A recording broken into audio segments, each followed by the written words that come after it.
Ibn Taymiyyah he dies in Damascus, in jail in 1328. And he has been misused during the 20th century by some of the most extremist Islamists.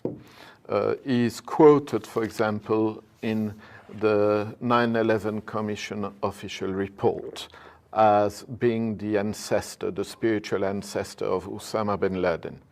So to work about him is also to go a little bit into a minefield. But then when you read him, you realize that those who have misused him for terrorist purposes only read texts that he wrote to call for the resistance of Syria against the invasion of the Mongols at the end of the 13th century. But they start using those texts that were texts of national resistance against an invader. They use those texts to call for the killing of unjust Muslim rulers.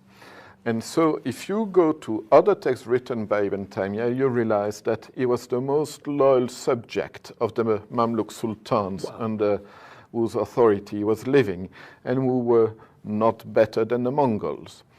And you realize that he is caricatured, he is reduced to just a few pages that he wrote against an enemy.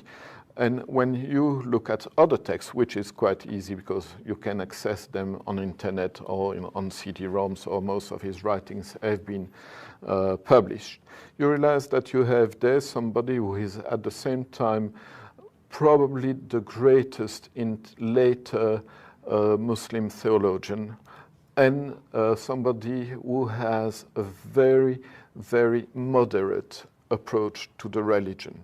He is a mufti, which means a religious scholar who has to give opinions about everything, every aspect of the religion, every problem arising in society. And so he is, because of his role in society, he is obliged to develop a very supple understanding of the religion. And he is a pragmatist. You could even say that he is a relativist in some way, because what is good in those circumstances becomes bad in other circumstances. And religion has got to be understood in a way that will lead to the most efficient service to mankind.